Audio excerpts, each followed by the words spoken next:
cool. A Star Trek convention. Melvar, can you give us some idea of how long this is going to last? Until time stops. You can't do this. Now, we have a full schedule of events. Can people who hate Star Trek leave? Good question. No, you have to stay even longer. No.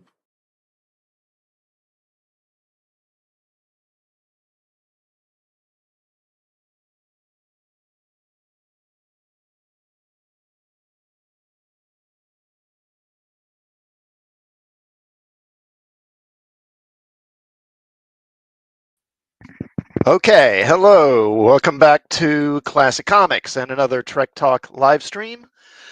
So today I'm going to be taking a look at the Apple, the original series episode. And as always, I'll be reading from Mark Cushman's book. These are the voyages for behind the scenes information. Before I go any further, please do like the stream if you would, and also do sub to the channel if you haven't already. Okay. So I'll start reading from Cushman. This is from TV Guide's October 7th, 1967 issue. The Apple. Kirk finds himself in a situation disturbingly parallel to the snakes in the Garden of Eden. To save his starship from destruction by a powerful God machine, Kirk must destroy a paradise that the machine provides for its subjects. Val, the worshipped one of Gamma Trianguli 6, has control over more things than the subservient natives. It also monitors and maintains the planet's idyllic environment and has an arsenal of natural weapons at its disposal. When the Enterprise crew intrudes, Val attacks with killer plants, deadly storm clouds, lightning bolts, and rainbow-colored rocks, which serve as landmines. Even the Enterprise is in danger as an energy force grabs the ship and pulls it down into the atmosphere. The heavily disguised theme was a chancy subject for 1967 U.S. television. To be free, we must question authority figures, including those in the form of gods. And I would argue also there is a theme here about the dangers of making yourself reliant on a machine and on technology, particularly on an artificial intelligence, which I think makes this episode really more timely than ever, arguably. All right. Hello. Hey, Lord Thoth. Hello, sir. Thanks for being here. Always good to see you. And hail Adega as well. Thanks for stopping by, guys. I do appreciate it. Okay. All right. We'll just go ahead and move into this episode here. So we begin with the crew of the Enterprise studying Gamma Trianguli 6. And Kirk beams down with a landing party. The planet seems to be idyllic with rich soil and abundant plant life and a mild climate. Kirk suggests going to a nearby village to establish relations with the natives, but a red shirt is attacked by a plant which releases several barbs into his chest, and he dies immediately. Now, this episode written by Max Ehrlich and directed by Joseph Pevney. When Kirk reports these events, Scotty tells him that there is a drain on the antimatter pods and he can't determine the cause of it. Kirk tells one of the red shirts, named Mallory, to do a reconnaissance of the nearby village and evaluate any threats. Now, after he leaves, Spock informs Kirk that they are being watched by someone in the foliage behind them. Kirk and a red shirt are unable to catch the observer, and the landing party then departs toward the village. As they travel, they come across some brightly colored stones, which Spock takes an interest in. Noting how the stones can be easily broken, he casts one stone away and it explodes. Then Scotty informs Kirk that the antimatter pods have been completely drained and that the source of the drain is somewhere near the village that they are approaching. Spock notes that he has detected underground tremors on his tricorder, and that they indicate the presence of a powerful generator of some kind, and that may be the source that Scotty is talking about. McCoy and Kirk begin discussing the barbs that killed the red shirt earlier, and as they talk, Spock sees one of the plants turning towards them. Spock pushes them aside and then takes the barbs from the plant in his chest, and he collapses. McCoy insists that they get him back to sickbay, and Kirk orders Scotty to beam them up, as well as Mallory and Marple, the red shirts that Kirk sent to scout ahead.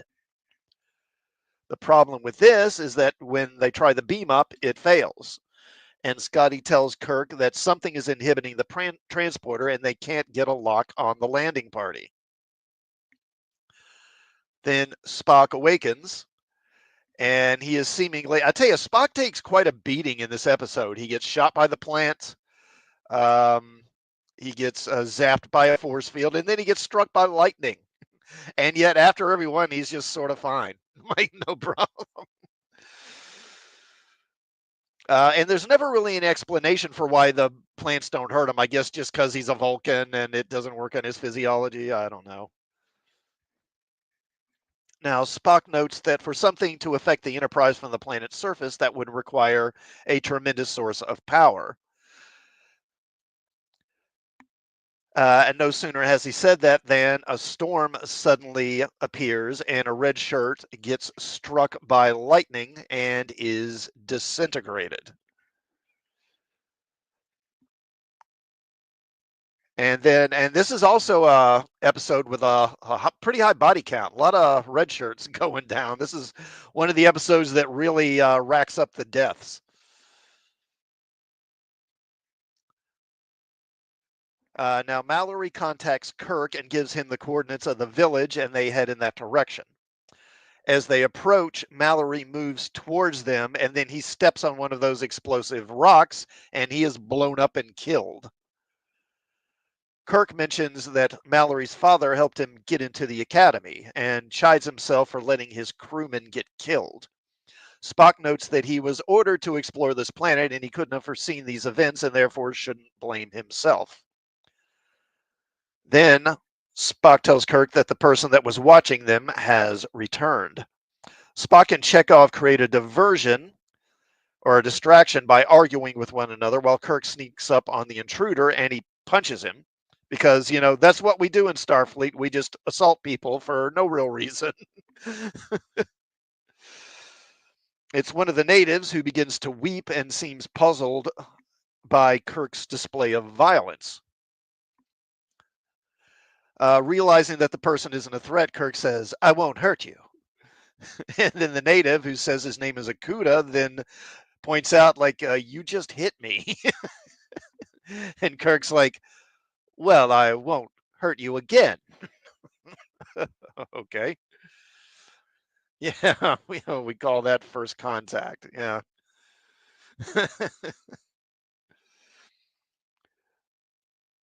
Okay. So the native says his name is Akuda, and he has been following them because he is the eyes and ears of Vol, and Vol wanted to see them. Kirk asks who Vol is, and Akuda seems confused by the question, saying that Vol is, well, he is everything.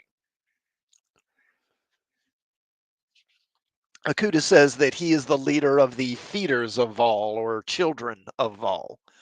Kirk asks if he can speak to Vol, but Akuda says that only he can speak to Vol as he is Vol's eyes and ears. Spock notes the antenna that Akuda has behind his ears, and he says that Akuda says that Vol speaks through them. Kirk asks if Vol is nearby, and Akuda says that he will take them there. Now then, Scotty contacts Kirk and says that a tractor beam of some kind has captured the Enterprise and they can't break free of it. Worse, the beam is now pulling them down. Scotty says that in 16 hours, their power will be gone completely and the Enterprise will crash onto the planet. And for this episode, interesting, Mr. Kyle is no longer a transporter technician, but is now suddenly at the helm position on the bridge and also working at the science station. Now they go to meet Vol, which appears to be some sort of cave or sculpture. And Spock tells Kirk that the power being generated is coming from underground beneath the structure. However, when he tries to approach it, he is zapped by a force field, which delivers a nasty shock. But again, afterwards, he seems to be fine, no worse for the wear. Now, Kirk asks if he can speak with Vol, but Okuda says that Vol is sleeping now, but when he awakens, he will be hungry, and then they may speak with Vol if he wishes it. So Okuda takes them to his village where they meet the children of Vol, or feeders of Vol, as they call themselves. Now, Kirk asks where their children are, and Okuda is puzzled by the question. But then he says, "Oh, you mean replacements? None are needed. They are forbidden by Vol." And then Yeoman Palmer's, I believe it is. Isn't it Palmer's? Let me check here. Yeah, I believe that's it. Yeoman Palmer says, "But what about love?" And Okuda doesn't recognize that word either at first. Then he says, "Oh, yes, the holding, the touching. Vol has forbidden that. Dry humping as well, I'm sure." And McCoy observes Riley, "Well, so much for paradise." The villagers welcome them and give them flowers, kind of like in Hawaii they will put leis around over your neck. And Kirk comments that it does something for Spock's appearance, and Spock responds that yes, it does do something. It makes him uncomfortable. Now, one of the villagers says her name is Sayana, and when Spock tells her his name, the village seems greatly amused by this for some reason. They seem to just laugh at anything that they don't really understand. Now, they're shown a hut where they can stay until it's feeding time. Then Kirk checks in with Scotty, who says that the orbit is still decaying. He's planning to divert all power on the ship except the life support into the impulse engines in an attempt to break free. Then McCoy tells Kirk that the people on this planet don't seem to be aging, and he can't say for certain how old they might actually be, speculating that they might be thousands of years old. Spock agrees, noting that their atmosphere protects them from the sun's radiation. Then they hear a chime of some sort, and they see the villagers all walking off in the same direction. Now, Kirk and Spock follow the villagers to Vol, since apparently it's feeding time. And I didn't realize this for a long time until I was reading the behind the scenes information. So, you might wonder, what is it they're feeding Vol? What are they giving him? Apparently, and as near as I can tell, I believe what it is that they're feeding him those explosive rocks.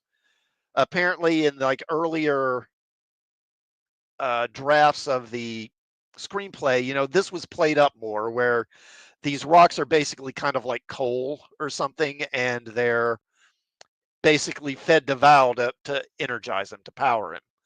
I believe Spock even says something about how they could be a good energy source or something like that. But I believe this sort of subplot was kind of truncated in the rewrites. But that's what they're feeding to Vol. Now, later, McCoy arrives. And Kirk speculates that since Vol needs to be fed regularly, his power requires replenishment. So he contacts the Enterprise and he orders them to start monitoring Vol's power levels. McCoy and Spock get into an argument about the villagers and their way of life, with McCoy arguing that their culture is stagnant, that they've had no real progress in thousands of years, and they are basically slaves to this machine. And Spock counters that the villagers are healthy and they seem happy. And, it really isn't their place to judge how they're living.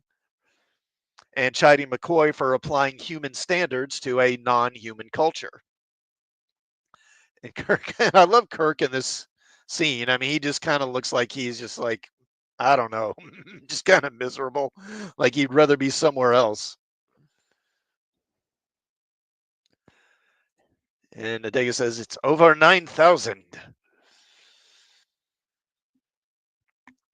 Okay, so Kirk argues that their priority needs to be saving the Enterprise and the rest can wait. Then Scotty calls and he tells Kirk that the energy field was definitely dropping from its earlier levels and suggests that Vol is growing weaker, and that's when he needs to be fed when his power levels drop. Now, back at the village, later that evening, Kirk asks Lieutenant Palmer's what would happen if one of the villagers died. And she suggests that they would need replacements, but isn't sure how they would go about making one.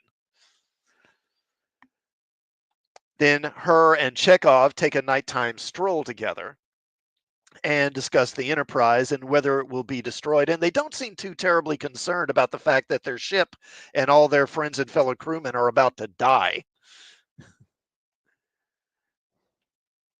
Adega said, or Dragon. So Dragon Ball Z, is that what that is? Okay. Is that what that is? Yeah, I mean, because the Enterprise is just hours away from falling into the atmosphere and burning up, and they don't seem too concerned about it or agitated. It's kind of like you think they'd be a little more upset or disturbed, but they seem pretty cool about the whole situation. So they start making out, and then a couple of the natives see them kissing, and they're confused about it at first, but then they try it themselves, and they decide that they rather like it. But then Akuda confronts them and warns them to stop. And when they tell Akuda that they imitated two of the crew, Akuda says that Vol has spoken to him and decided that the strangers are dangerous. Later, the males of the village meet, and Akuda tells them that they all need to find a heavy club and kill them with it. Now, the other males don't really understand the word kill. They don't even know what that means. So Akuda demonstrates by crushing a melon with a club and then tells them that they're going to need to do the same to the visitors. Now, back in the hut, Kirk and Spock argue the merits of freeing the villagers from the natives' control, or from Val's control. And Spock argues that their society seems to work fine for them, and interfering in it would violate Starfleet's non-interference directive. Kirk argues that Bones is right, that the natives aren't really living for themselves, they just live for Vol, existing only to serve it. And they don't do anything for themselves. They aren't even allowed to have their own thoughts, and it makes it clear that he is resolved to end Vol's control of them. So then Kirk checks in with Scotty, who says that they'll attempt to break free from the tractor beam in roughly 30 minutes. If they fail, the Enterprise will hit the atmosphere about 15 minutes later and burn up.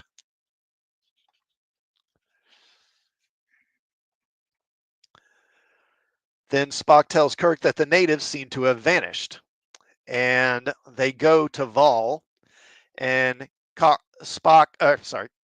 speaks to Vol and tells him that they mean no harm to its people. Vol responds with another storm, and then Spock gets struck by lightning. And I mean, it looks terrible. He's got this huge gaping, like smoking wound on his back. But then I don't know. He's just kind of okay. I mean, presumably, I guess McCoy healed him or something, but you never really see it. So it just, I don't know. It's just kind of sloppy writing there, I think. So he takes him back to the village, and McCoy starts to take a look at him. But before McCoy can really do anything, they're attacked by the villagers. And one villager bashes the last remaining red shirt over the head and kills him. Then they turn on the others. But the crew fights them off. The villagers clearly are not experienced at all in any kind of fighting. They basically just sort of slowly lurch at the crew and try to club them, and the crew overpowers them. Even Lieutenant Palmer's gets to whoop some ass on one of the villagers. And after they're defeated, Kirk has the other crew round them up, and keep them under guard. And then Spock wryly observes that McCoy doesn't have to worry about their evolution or them achieving humanity being disturbed. They've already taken their first big step. They've learned how to kill. And McCoy doesn't really appreciate the observation either. And Adega says he's changed his name to Sparky. I mean, kind of. Like I say, he takes quite a lot of punishment in this episode, but just kind of shrugs it all off. Now, later, Scotty tells Kirk they're ready to break away, and then they seem to be succeeding at first, but then the ship is rocked by a disruption, and Scotty tells Kirk that most of the ship's systems have blown out. They maybe bought themselves another hour or so, but then they won't be able to stop it.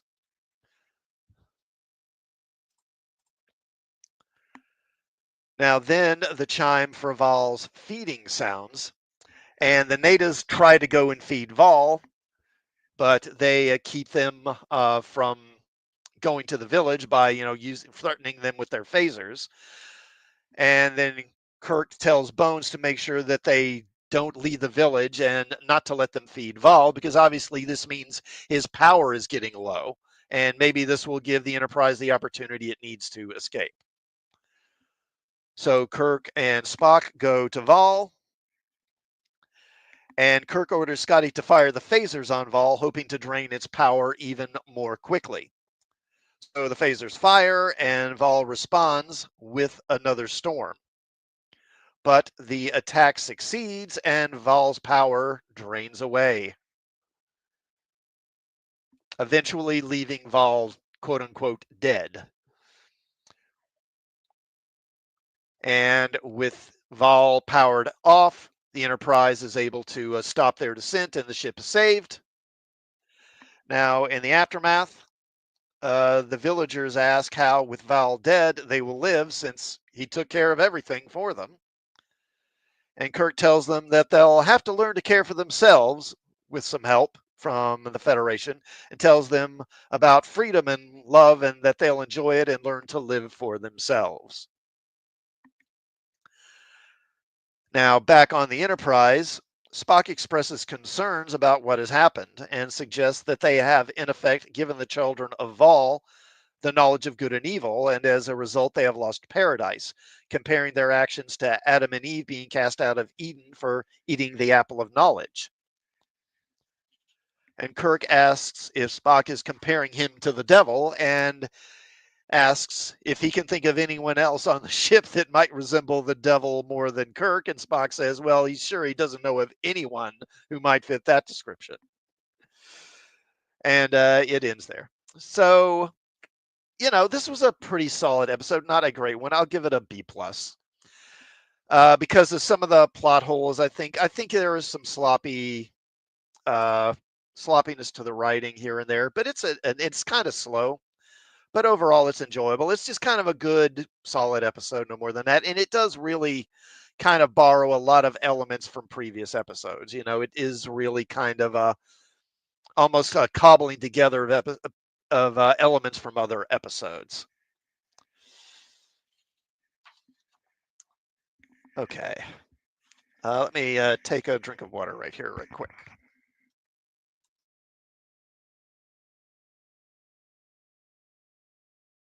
Okay. So let's go ahead and get into Cushman here. So the apple has many clever ideas. Comparing Kirk to Satan is certainly one. And for 1967, the optical effects, the lightning storm lashing out at red-shirted crew members, and the phaser-driven firefight against Val were impressive works. Jim Rugg, Trek's special effects guru, earned his pay, setting off explosive charges on a soundstage, rigging a Val-controlled plant that shoots poisonous barbs, and choreographing Spock to be thrown backwards by an invisible force field.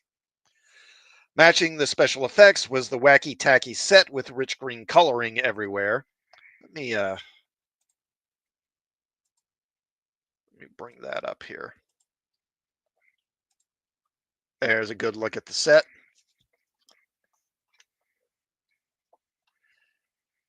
Let's see. Yeah, so with rich green coloring everywhere, the contrasting orange sky, and a serpent's head of stone with flashing eyes in the middle of a jungle. Something this visually jarring was never to be duplicated. It is a very, I think, kind of iconic image in a way, the big dragon head or lizard head or whatever you want to call it as a sculpture. It is one of the more memorable images from the show, kind of like, the hand gripping the Enterprise, or the giant amoeba, or the doomsday machine, one of those images. You see it and immediately know exactly what it is. There was also a sly message targeting a new type of workplace in America where every day more and more people were being hired as data key punch operators, feeding information into computers and machines that they were becoming dependent upon. A disturbed McCoy comments, quote, "It's obscene. Humanoids living only so they can service a hunk of tin," unquote. These attributes aside, the Apple barely succeeds in doing more than providing escapism. With all its grand intent, thundering effects, and high body count, the episode stumbles over a flawed premise and a theme which feels redundant within the greater scheme of the series. At the core of this Apple is a retelling of The Return of the Archons. Even the script structure contains recognizable plot points. The ship under attack while orbiting a planet and unable to rescue the landing party. Kirk and the landing party treated as an infection. The computer in control of a human-like population. Kirk must save himself in order to save the ship.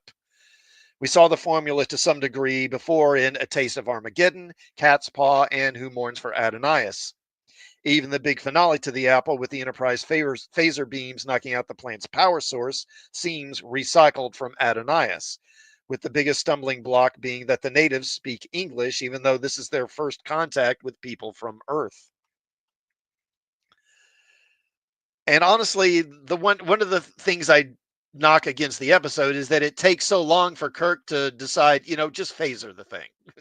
I mean, why didn't they do that before? Once they knew the machine was the problem, I'd be immediately thinking, I don't know, maybe we phaser this thing and that's just going to be it. Once he decides that the machine's got to go, you wonder why he didn't just order the Enterprise to do that, honestly. Star Trek often bent rules with aliens speaking as if they knew human linguistics, but rarely completely broke the rules. The tribesmen in Friday's Child spoke English, but they at least had past contact with Earthlings, as did the Romulans in Balance of Terror, the Klingons in Errand of Mercy, Landru and his people in Return of the Archons, the people of Aminiar 7 in A Taste for Armageddon, and Apollo in Who Mourns for Adonias. However, for the first time in the series, the Apple demands a complete suspension of disbelief in this regard. Taking the suspension a step further, we are to assume Vol taught its worshippers the English language, but chose to withhold words such as children and love. Akuda, speaking like a white guy playing an Indian in a Western, tells Kirk, "Your words are strange." I'm an unfrozen caveman, ladies and gentlemen of the jury. Your ways are strange to me. Apparently, since Kirk is able to communicate with them, they aren't that strange, though. Watching the Apple in some ways is like sitting through an episode of Gilligan's Island. Don't think too hard, just sit back and enjoy the tale. Okay, so screenwriter Max Ehrlich, Screenwriter Max Ehrlich was 57. And he began as a newspaper writer and then hit the airwaves, where he was immensely successful at writing radio dramas in the 40s and early 50s, including scripts for hit series such as The Big Story and The Shadow. He also wrote for print with The Big Eye, a popular science fiction novel published in 1949, and followed with 13 more books, including the sci-fi mystery The Reincarnation of Peter Proud. Wow, I didn't know he wrote that. I remember that. Wow, so that was written what, in the 40s or 50s? Because that was a movie in the 70s, wasn't it? The Reincarnation of Peter Proud. I think that's when that was released. I don't remember. Was that a TV movie or was that like in theaters? It might have been a TV movie. On television in the science fiction genre, he provided several scripts for Tales of Tomorrow, including an adaptation of Jules Verne's 20,000 Leagues Under the Sea. He also wrote for Voyage to the Bottom of the Sea in an episode that had George Takei as a guest star. Outside of sci-fi and on series for which Ehrlich provided numerous scripts, he wrote action adventure, courtroom dramas, and Law and Order. He even wrote an episode of The Wild Wild West and contributed one script to William Shatner's short-lived series For the People. And Ehrlich had experience at working on staff as script editor for the 1959-1960 series No Hiding Place. Ehrlich was everything that Star Trek was looking for. A successful science fiction novelist with substantial experience in television who had been championed by critics. Gene Coon very much wanted to like the material Ehrlich brought in, but his colleagues were not as impressed. Ehrlich's storyline for our outline for The Apple, which was dated April 10, 1967, was not liked by Dorothy Fontana, who wrote to Coon, quote, "We have in this piece the exact but totally unexciting duplicate of Return of the Archons. Nowhere in this piece is there an indication of how Vol was built, how he took over the minds of these people, etc. At least in Archons, a creation and purpose was given to the computer." Coon wanted to leave some questions unanswered. Vol may have been a machine, but who was to say the maker of that machine was not something on par with a god? This machine, after all, could control plants and clouds and throw lightning bolts from the sky. It took care of people who lived in the garden, keeping them free from war and disease. In return, they worshiped the machine. Yet Vol is the villain, and in a sense, a character standing in for Satan is cast as a hero. Coon liked the irony and the naughtiness of it. Fontana did not. She told Coon, quote, "I firmly believe we require a massive rewrite of this story. In fact, forget this entirely and get the writer to work on a genuine original or else cut it off now." Coon was well known for sticking with a script because he had fallen in love with a particular story element over intellectual or literary concepts. So he would not abandon the script. He stuck with it. But for every story element which intrigued Coon, there was an equal point other members of the creative staff disliked. Coon did have Ehrlich write a script, and then that script went back for revision. Of Ehrlich's revised outline from May 2nd, Roddenberry wrote, quote, "The villagers are like Polynesians. Why not stay on Earth and do a Polynesian story? We've got to challenge our writers into inventiveness. The way many of these stories are going, it's going to appear by mid-season that the galaxy is populated almost exclusively by Earth-like humanoid bipeds, and that we have been lying to the audience all along about the galaxy being a place of strange, exciting, and unearthly things." Roddenberry was not only taking issue with Ehrlich, but with Gene Coon. A good portion of his memo was referring to the letter Coon had written to Ehrlich, with Roddenberry continuing, quote, "Neglect kills gods. Fine, a good point and interesting, but lack of oiling doesn't." Because apparently in early versions of the script, instead of feeding the machine, what they're doing is they're like performing maintenance and like oiling its mechanisms or something like that.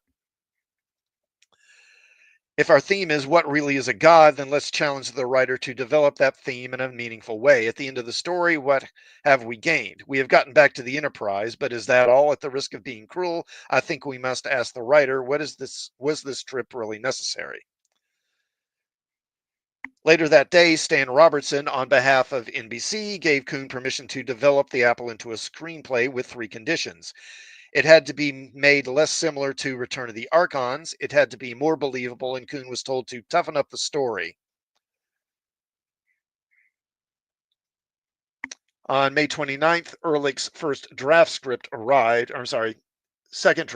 arrived. Now, 2 days later, Coon received a memo from Dorothy Fontana. She was bothered that the story, which in her mind was still too similar to Return of the Archons, was now also too similar to Who Mourns for Adonais. Beyond the concern, she wrote, quote, "All the action in this piece is not only contrived, but is clearly either totally impossible or incredibly expensive. Story structure is bad. We are up to the end of Act 2 before we even see Vol, who is the villain of the piece. There is no decisive action on the part of our principals. We lose the ship for long periods of time, but nothing is happening up there anyway.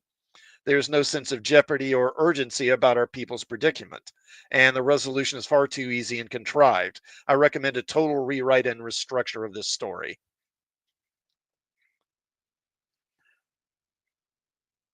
Among other things, Kuhn suggested the head tribesman Akuda have antennae implanted in his head, allowing communication with Vol.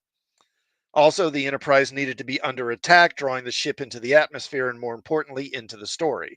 And this change would up the ante for Kirk while adding greater urgency.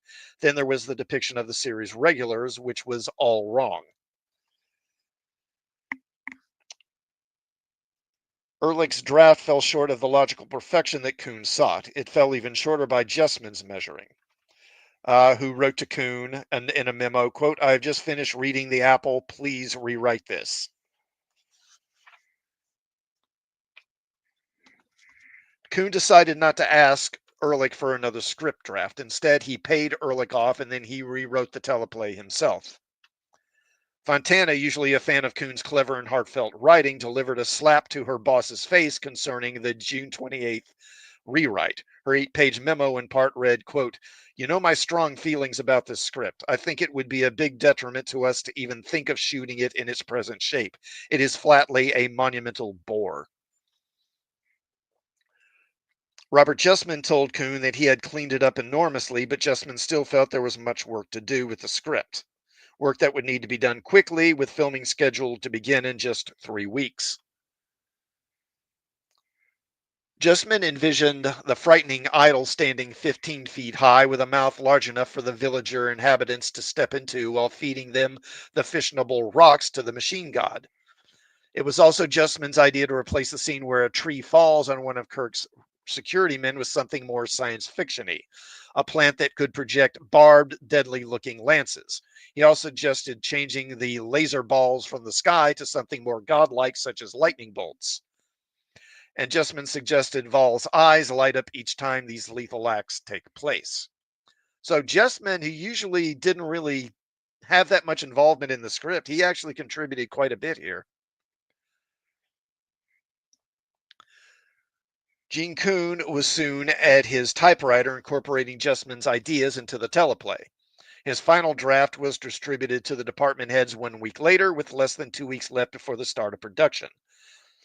With this script, Matt Jeffries could get started designing the world of Vol, which included Vol itself. There was a blueprint now mapping out the various explosions, optical effects, killer plants, Tahitian huts, and the giant's serpent head of rock, which was needed. With this, it was decided the production would be better served if filmed within the controllable environment of Soundstage 10. DeForest Research was now invited to furnish Kuhn with its notes, and typical of the company's assistants, Joan and Pierce Sloman, every element of the script was scrutinized to a standard that few TV shows of the era were held to.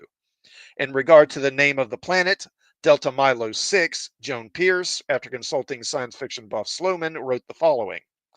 Quote, "There is no constellation of Milo. If there were, the proper form for this name would be Delta Militis 6. For actual constellation and planet, we suggest Gamma Trianguli 6. In the script, after examining a chunk of rock that would soon explode, Spock says, light in weight like pumice, same pitch blend, horn blend, quartz, fragile, no cleavage.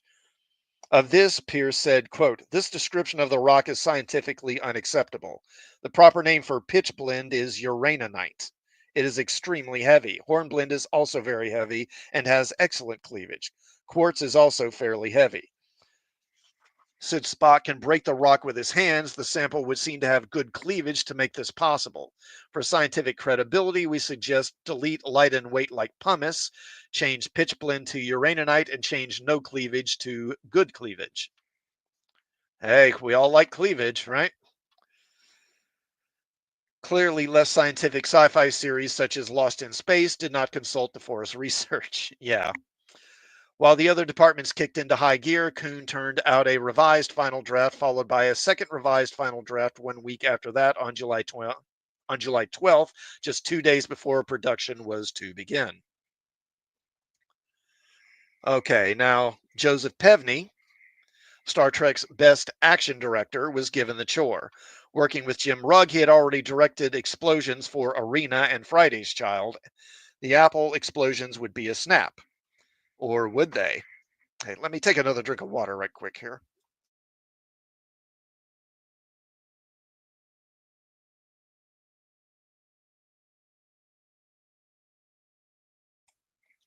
Okay.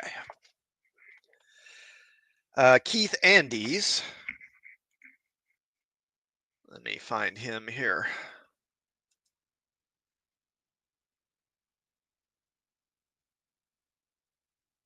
There he is.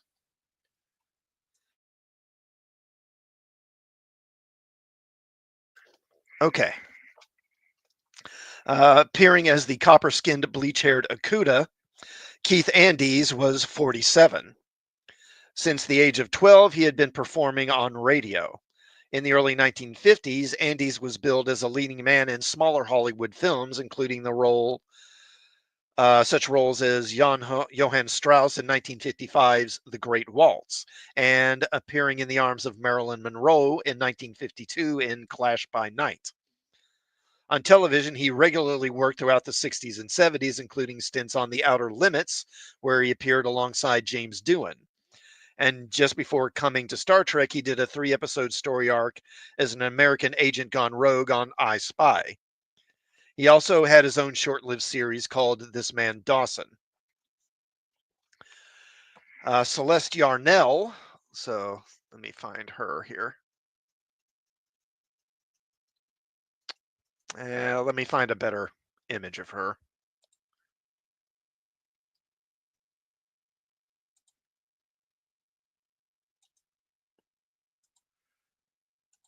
Let's see here. Well, come on now.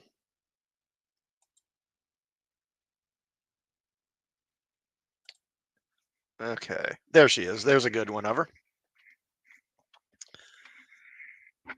Celeste Yarnell is Yeoman. Oh no, it's Landon. Her name is Landon. I'm sorry, not Palmer's. It's Landon. She was 23 at the time. At 19, with over 2 million votes cast, she was chosen as Miss Rheingold. That is, she would represent the New York-based Rheingold Beer Company in TV and magazine ads, and as well as at the 1964 World's Fair. And she was actually, they had been doing this for 20 years at the time, and she was the last Miss Rheingold. They ended it after her tenure. Yarnell immediately found work in TV on shows like My Three Sons, The Wild Wild West, and The Man from U.N.C.L.E., among others. And no wonder. I mean, she's quite a looker. And she had just returned from Spain, where she was the title character in the feature film Eve, co-starring Robert Walker Jr., aka Charlie Evans from Charlie X. From here, she went on to appear in 1968 in Live a Little, Love a Little alongside Elvis Presley. With that movie and the release of Eve, she was voted by the foreign press as the most photogenic beauty of the year at the Cannes Film Festival. And she was also named the most promising new star of 1968 by the National Association of Theater Owners. Yarnell recalled, quote, "When my agent suggested doing a guest star role on Star Trek, I was told that Joe DaCosta was looking for something exciting for me and that Gene Roddenberry was one of the ones who really wanted me to do the show. When I came in to learn about this role, it was discussed, and the question was asked, well, do we want to save Celeste for another role, something more exotic where we can really glam her up? And they asked Celeste, do you want to do this or do you want to wait for another role later? Well, in television, you always worry about the axe falling on a series, so you take the work when you can get it. The something bigger may not happen, and working with an actor of the quality of Bill Shatner was appealing. He was in the Dostoevsky story, The Brothers Karamazov. He's a very good actor, and in the script, I get to carry a weapon and I get a fight scene. I'm the romantic interest of Chekhov, and I'm the sex education teacher to a whole planet. So I said, sure, I want to do it. And then, of course, another guest star on this series was David Soul. Let's see, can I find that? Yeah, so we go back here.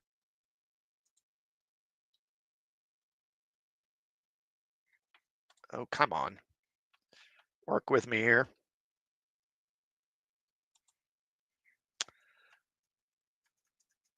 There we go.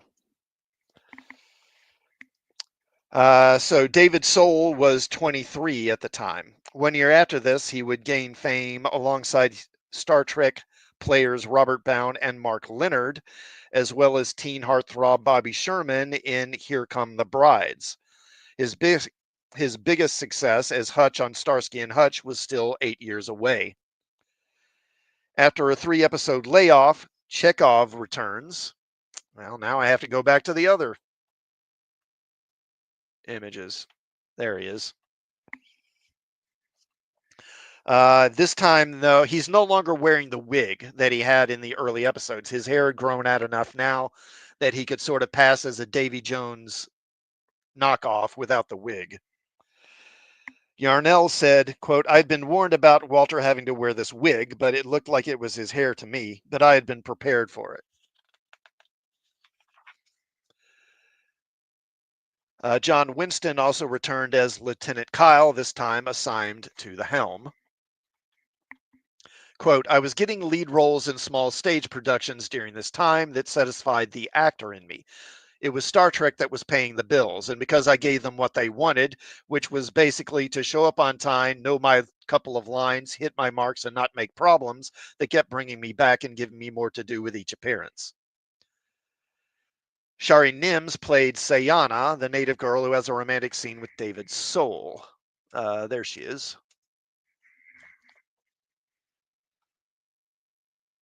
She had just appeared in an Elvis Presley movie herself, Easy Come, Easy Go, and she had also just done an episode of The Wild Wild West. Mal Friedman was the first red shirt to be killed. He played Hindorf and was killed by the flower at the beginning, a flower with the power to shoot deadly thorns. He was making the rounds in TV at this time, playing minor characters. He told writer Mark Phillips, quote, I was an aspiring actor whose day job consisted of my own business of cleaning floors and carpets. One of my customers was the wife of Gene Coon. They were both very nice, and I enjoyed plenty of warm and interesting conversations. I believe so. Largely at her bidding, they came to see a children's theater production of Around the World in 80 Days, in which I played, and I'm going to mess up this name, but Passepartout. I'm assuming that's probably French, and I'm mispronouncing it. On the basis of that, Gene introduced me to Star Trek's casting director and arranged that I be given a part. It was obvious the role wouldn't require Laurence Olivier to render a fair interpretation of it, but I was nonetheless appreciative of the opportunity. And then Friedman read the script. He said, quote, I hadn't been a real Trekker, but occasionally I watched the program and enjoyed it. However, while I recognize that stark realism was not a central element of the series, it seems to me that the apple truly strained one's capacity to suspend disbelief. A group of shapely, platinum blonde white people being liberated from the thrall of some mysterious computer like entity in the bowels of a cave whose mouth is shaped like an overgrown lizard, from this mix, we're supposed to derive some kind of moral tale about virtues of self sufficiency. Forgive me if I sound a bit like a snob, but I really found that premise, even with liberal allowances for artistic license, a bit much to swallow. Dick Dial was Kaplan, the second red shirt to die. Let me see. I should probably be able to find him here.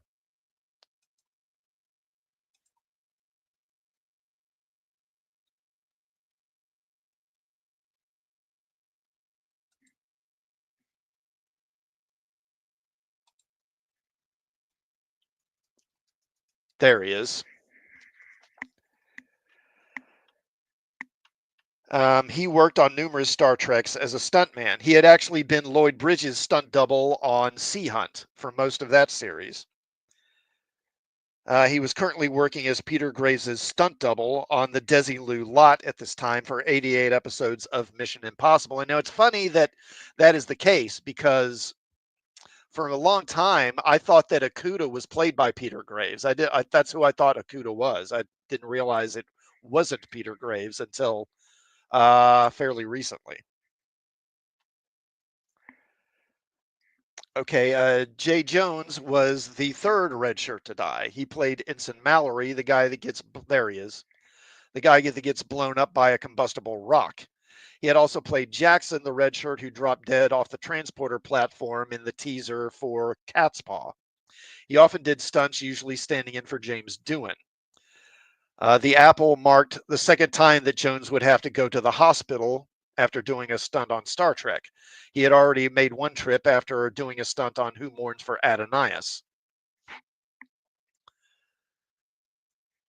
And Jeffrey Daniels was the fourth crewman in Red to Die. He played Marple, who gets his skull cracked by a club-wielding villager. He would later go on to work with Celeste Yarnell again in the 1971 horror film The Velvet Vampire. And Bill Blackburn, who often appeared on the bridge as a member of the crew, switched sides and joined the people of Vol, one of those who tries to kill Kirk and the landing party. Okay, so production began on Friday, July 14th for this episode. So on the first day of filming, Celeste Yarnell was there. She was not actually filming that day, but she was on the set or on the lot that day because she was needed in wardrobe. She remembers saying, quote, "When they first put the yeoman's dress on me, it didn't fit. And I said, I wanted the skirt to actually be shorter. I had just come back from Europe, and I told them, you know, the girls in London are really wearing their miniskirts short right now, even shorter than what the dress was. So Bill Theiss said, let's recut this for her. And another woman in wardrobe commented, well, don't you think she's going to want to come back and want that dress? And Theiss said, oh no, she is never coming back. And apparently Yarnell didn't know who they were talking about, but apparently the dress she's wearing in this episode, or can I bring her up again? There she is. The dress that Yarnell is wearing in this episode, that was Rand's dress, the dress that Grace Lee Whitney wore when she played Rand. And that's who they were talking about when Bill Theiss said, oh no, it's okay to recut the dress because she, meaning Rand, was never coming back.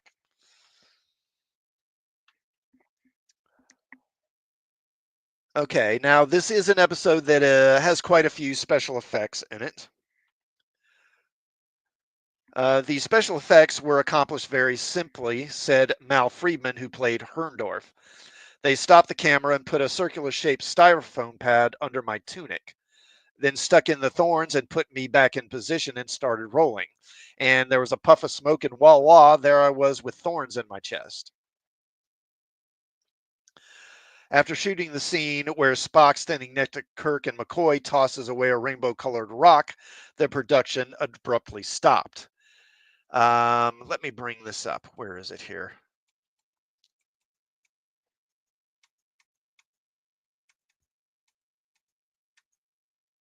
I guess maybe I need to go back here.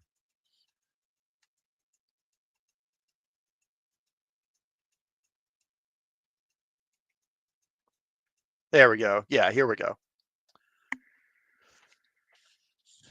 So when they shot this scene and they set off the explosive, apparently instead of the usual explosives they use, I guess, which I don't know exactly what they use, gunpowder or something, I don't know. When they usually do explosions on sets, you know, for TV and movies, they use a certain type of explosive. Well, apparently when they did this episode, they actually used dynamite in the explosions. And it was really loud. And apparently pretty much everyone on the set had their ears ringing after this.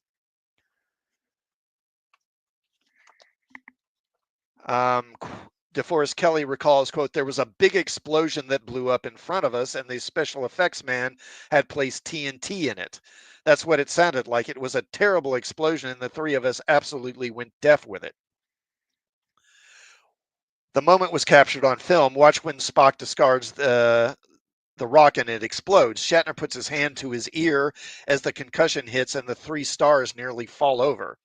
Ever the professionals that remained in character for the couple of seconds needed to complete the shot despite the rock and the stabbing pain in their ears.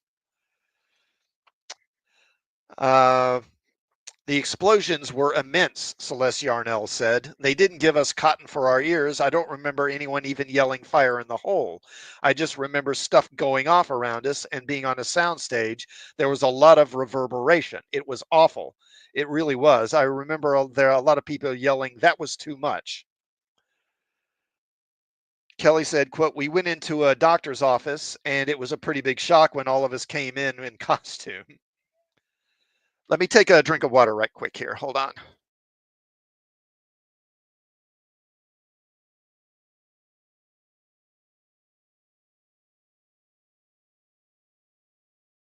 Okay.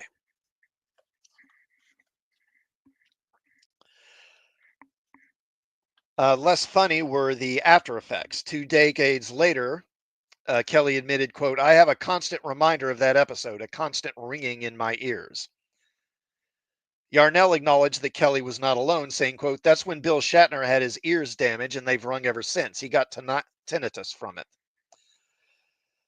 Shatner actually got tinnitus from an explosion during the production of Arena, but the condition was now substantially worsened by the explosion in this episode.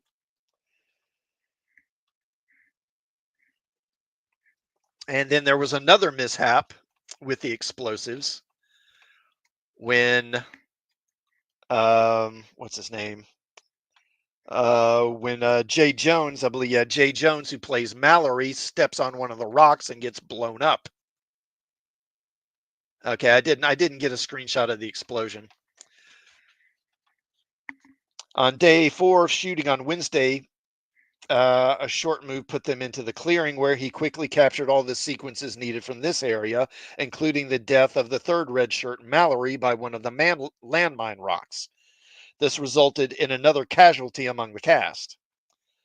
Quote, "I had to lobby director Joe Pevney for that scene," recalled Jay Jones, who played Mallory. Quote, "He was a dear man and he refused to let me do it. He felt it was too dangerous. I held out and said, I don't want to do the stunt the Mickey Mouse way. And he finally relented and said, well, okay. And it turns out I was wrong and he was right because I got hurt." Quote, "There was a jumper trampoline buried in the ground. Then when I hit the trampoline, the explosion was supposed to go off. Well, the timing had to be just right." Oh, hello. Hey, anti-derivative Jill. Nice to see you. Thanks for stopping by.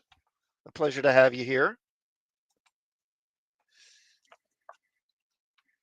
Um, so the special effects guy was 100th of a second too late. I was directly over it when the blast hit. And in the episode, you can see me literally blown toward the camera.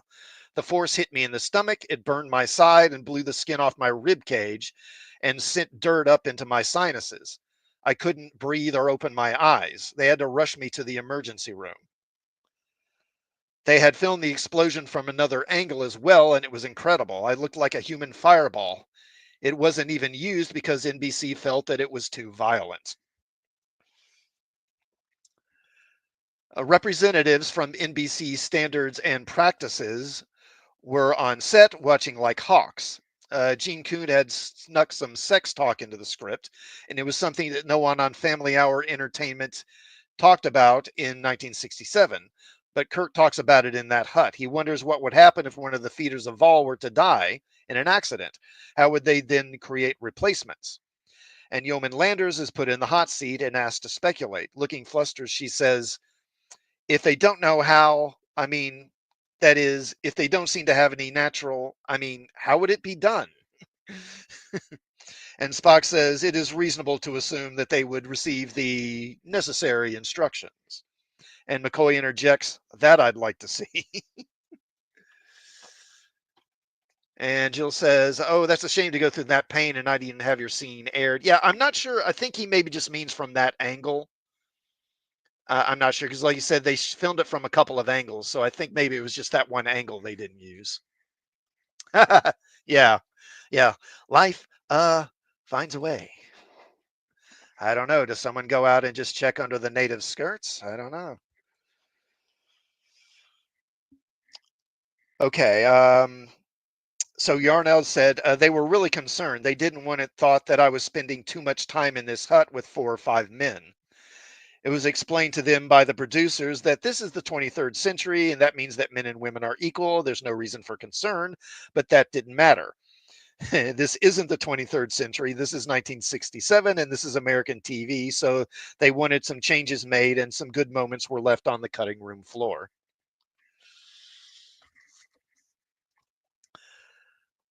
Yarnell said, I remember how they said they wanted to save me for something more exotic. I was thinking about that when I saw all those other poor girls itching in the grass skirts and all that body makeup and those wigs. They were miserable and uncomfortable. And yeah,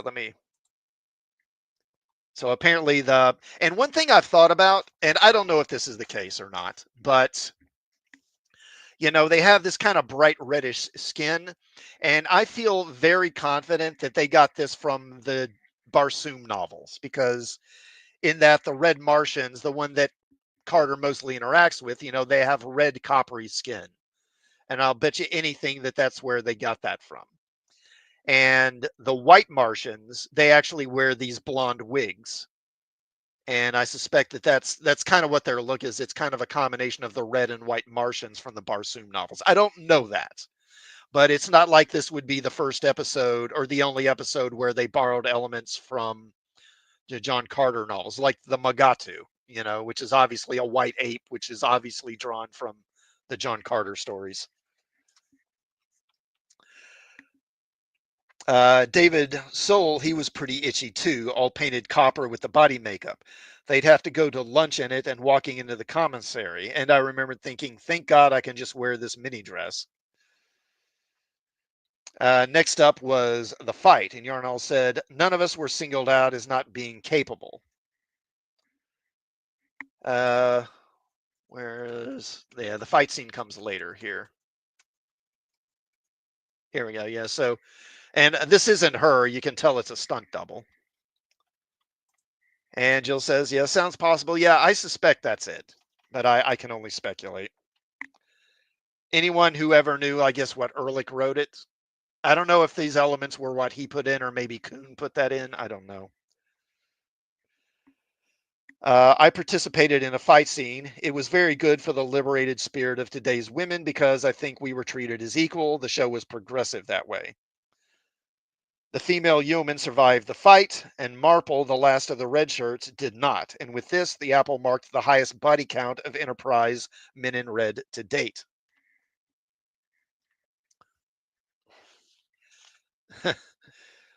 Look, see, they can kiss, and Star Trek kissing equals sex. Yeah, I mean, look, what are you gonna do? It's 1967, Later in the day, Pevney filmed the romance scene between Chekhov and Yeoman Landon.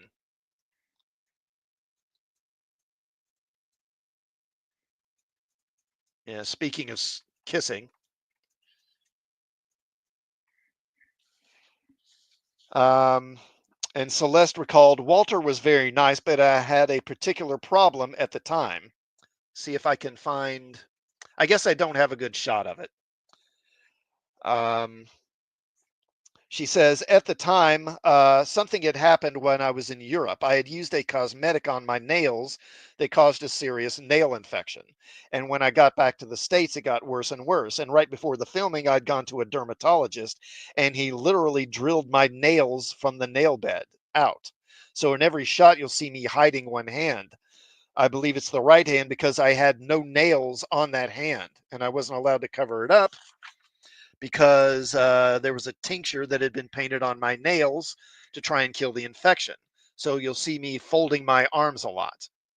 Now, when I guest star on a show, the first person besides the director I like to make friends with is the director of photography, which in this case was Jerry Finneman. A wonderful man. I told him about my problem and asked if there was any way he could be sure to photograph me so that my hand with no nails would stay hidden. And he said, don't worry, just concentrate on your performance. I'll make sure we never see it. Now it comes time to do the kiss with Walter. And I need to keep that hand down, so I have to lean in a certain way, but he's trying to lean in a different way.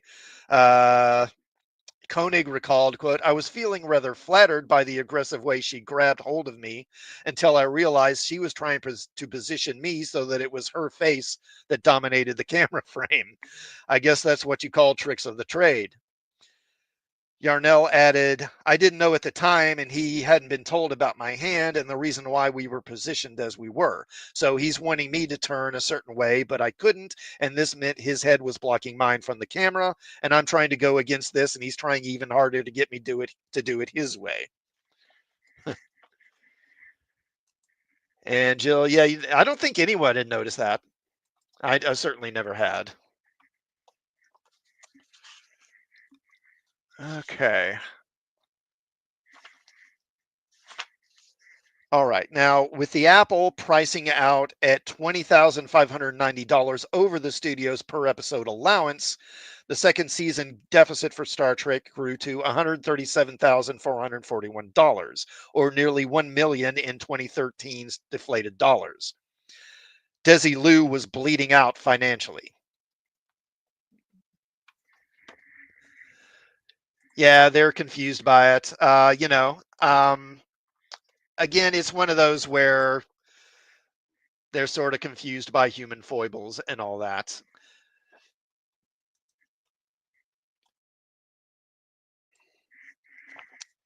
Okay.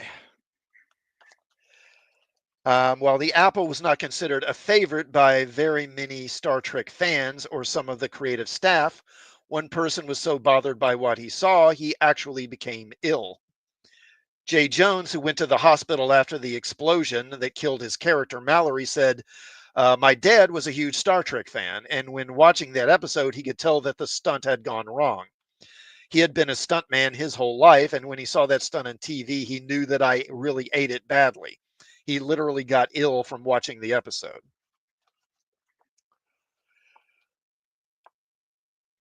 Okay. So this episode had an audience share of 24.7%, which as usual brought it into second place, narrowly ahead of Hondo, the third rated show, and far behind Gomer Pyle, which was leading on this night. Again, nearly double what the other two shows were doing. And that was for the first half hour, but for the second half hour, it was pretty much the same thing.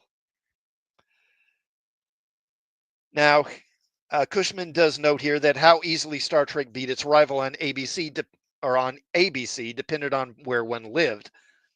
The 12-city Trendex report, a faster survey that focused on large cities, is below. It shows such as Gomer Pyle and Hondo had a lot of rural appeal. So they tended to do better, and even Hondo would score higher than Star Trek in some rural areas. But Star Trek had a lot of city appeal, and so in the cities it would score even higher in the ratings than it did in the aggregate.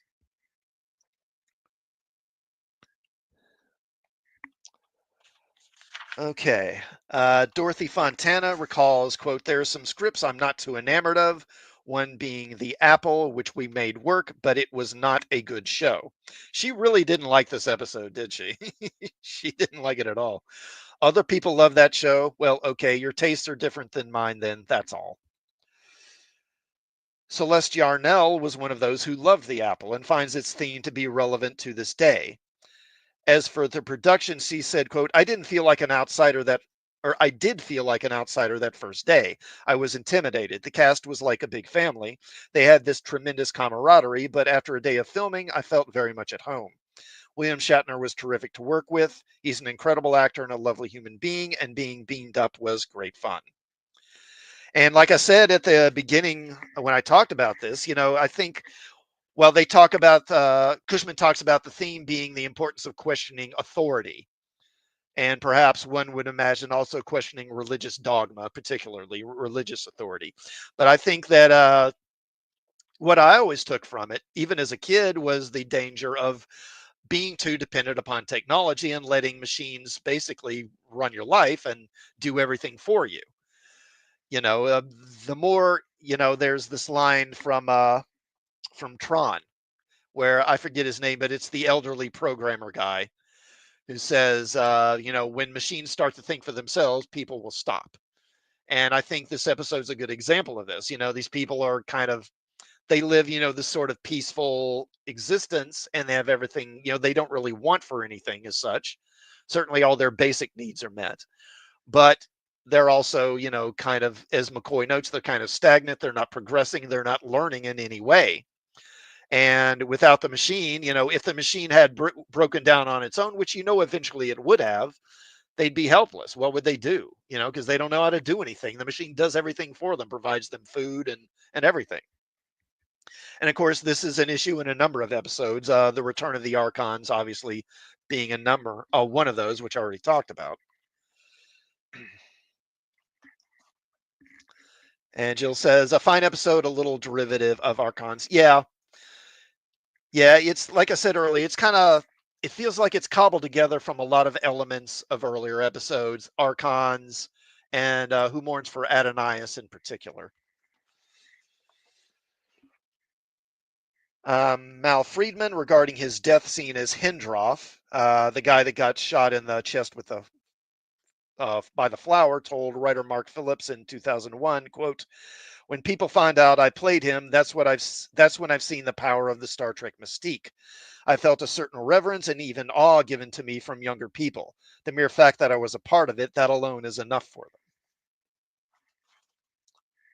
them." Okay, that will do it for this episode. So I should be back next week to do another Trek Talk. Next week is going to be Mirror Mirror. Obviously a classic episode. That one will be a lot of fun to cover. And Jill says, how does Vol control the weather again? Well, that's a good question. How? I don't know. It's never really made clear how he does it. I would assume he does it somehow manipulating like temperature and atmospheric pressure. How he would do that, I don't know. But yeah, I'll be doing Mirror Mirror next week. I'll probably also do a live stream Sunday night like I usually do. I'll try to have another video out later this week. Then after next week, I don't know, because I'm going to have to spend several days with my National Guard unit, so I won't be able to do anything for about a week. Before I go, I want to thank everyone who tuned in for the live stream, and will also check it out on a rewatch. Again, please do like the stream, and please do sub to the channel if you would, and check out some of my other videos. And I will see you all next time. Take care.